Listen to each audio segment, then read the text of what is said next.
കൂർക്ക മെഴുക്കുവരട്ടിയാണ്. എല്ലാവർക്കും അറിയാമല്ലോ കൂർക്ക. നമ്മളും വളരെ സിമ്പിളായിട്ടാണ് കൂർക്ക മെഴുക്കുവരട്ടി വയ്ക്കുന്നത്.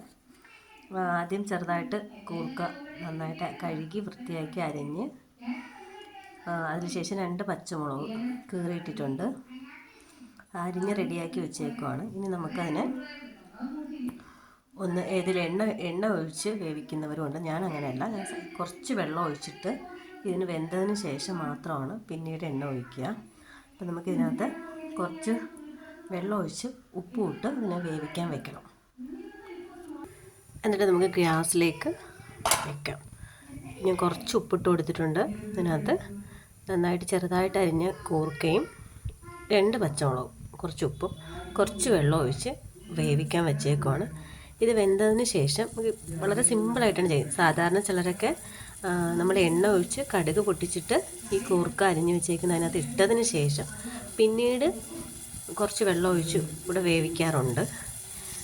നമ്മളങ്ങനെയല്ല, അങ്ങനെയും ചെയ്യാറുണ്ട്. പക്ഷേ ഇത് കുറച്ചും കൂടെ ലാസ്റ്റ് എണ്ണ ഒഴിക്കുമ്പോൾ കുറച്ചുകൂടി ടേസ്റ്റി ആയിട്ട് എനിക്ക് തോന്നിയിട്ടുണ്ട്. അപ്പോൾ അതുകൊണ്ട് കുറച്ച് ഉപ്പും അതുപോലെ കുറച്ച് വെള്ളം ഒഴിച്ച് നമ്മൾ വേവിക്കാൻ വെച്ചിട്ടുണ്ട്. നമുക്കൊന്ന് നന്നായിട്ട് അടച്ച് വെച്ച് വേവിക്കാം. അതുപോലെ തന്നെ കൂർക്ക നമുക്ക് സാധാരണ ഭയങ്കര പാടായിരിക്കും. ഇതിൻ്റെ ചെറിയ കൂർക്കയാണെങ്കിൽ അതിൻ്റെ തൊലി ഒന്ന് വിരിഞ്ഞ് എടുക്കാനായിട്ട്. അപ്പോൾ അത് സാധാരണ തലയ്ക്കും ദിവസമേ ഒന്ന് വെള്ളത്തിലിട്ട് വെച്ചിരുന്നാൽ രാവിലെ ആകുമ്പോൾ പെട്ടെന്ന് ക്ലീൻ ചെയ്യുമ്പോൾ അതിൻ്റെ തൊലി നന്നായിട്ട് വേഗത്തിൽ ഇളകി വരും. ഇല്ലെങ്കിൽ അതിന് ചുരണ്ടാൻ ബുദ്ധിമുട്ടാണെങ്കിൽ ആ കുതിർത്തി വെച്ചേക്കുന്ന കൂർക്ക എടുത്ത് നമുക്ക് ഒരു വെള്ള തുണിയിലിട്ടിട്ട് ചെറുതായിട്ടൊന്നിങ്ങനെ കല്ലിലോ എന്തെങ്കിലും വെച്ച് ചെറുതായിട്ടൊന്ന് തല്ലി കൊടുത്തു കഴിഞ്ഞാൽ നന്നായിട്ട് വരും. തല്ലി കൊടുത്തിട്ട് നമ്മൾ തുറന്ന് നോക്കുമ്പോഴേക്കും അതിൽ എല്ലാ തൊലിയും മാറിയിരിക്കുന്ന കാണാൻ പറ്റും. എന്നിട്ട് നമുക്ക് കഴുകി വൃത്തിയാക്കി ക്ലീൻ ചെയ്തെടുത്താൽ മതി. അപ്പോൾ വേഗത്തിൽ ചെയ്യാൻ പറ്റും. അപ്പോൾ നമ്മൾ കൂർക്ക ഏകദേശം ആയിട്ടുണ്ട്, നന്നായിട്ടായി വന്നിട്ടുണ്ട്, വെന്ത് കഴിഞ്ഞ്. ഇനി നമുക്ക് അതിനകത്തോട്ട് കുറച്ച് എണ്ണ വീത്തി കൊടുക്കാം. നന്നായിട്ട് വീത്തി കൊടുത്തു. എന്നിട്ട് കുറച്ച് കറിവേപ്പില വീട്ടി കൊടുക്കാം. എന്നിട്ട് നമുക്ക് നന്നായിട്ടൊന്ന് ഇളക്കിയെടുക്കാം. എണ്ണ വീത്തി നമ്മൾ അധികം നേരം വെക്കേണ്ട ആവശ്യമില്ല, അടുപ്പിൽ തന്നെ വെക്കേണ്ട ആവശ്യമില്ല.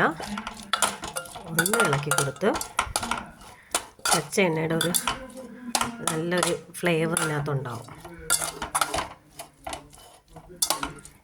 ഇത്രയേ ഉള്ളൂ. കൂർക്ക നമുക്ക് ഇത് ചോറിൻ്റെ കൂടെ കഴിക്കാനായിട്ട് നല്ല ടേസ്റ്റാണ്. വേറെ എളുപ്പമാണ്. വേറെ ഒന്നും ഇതിനകത്ത് ചേർത്തിട്ടില്ല. കുറച്ച് ഉപ്പും മുളകും വെളിച്ചെണ്ണയും മാത്രമേ ഇതിനകത്ത് ചേർത്തിട്ടുള്ളൂ.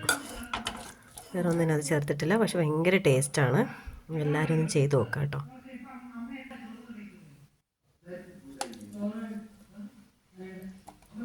നല്ല വറ്റിച്ച് വെച്ച മീൻകറി, നന്നായിട്ട് വറ്റി മീൻകറി ഉണ്ട്. ചാളയായിരുന്നു, നന്നായിട്ട് വറ്റിച്ച് വെച്ചിട്ടുണ്ട്. കിഴങ്ങുണ്ട്, ചീനി, അത് നമ്മളിവിടെ മംഗലത്തിലാണ് വെക്കാറ്. പിന്നെ നല്ല നെത്തോലി തോരൻ, അത് കഴിഞ്ഞിട്ട് നമ്മൾ കൂർക്ക ഉപ്പേരി. അപ്പോൾ ഇതാണ് നമ്മുടെ ഉച്ചയൂണ് ഇന്നത്തെ.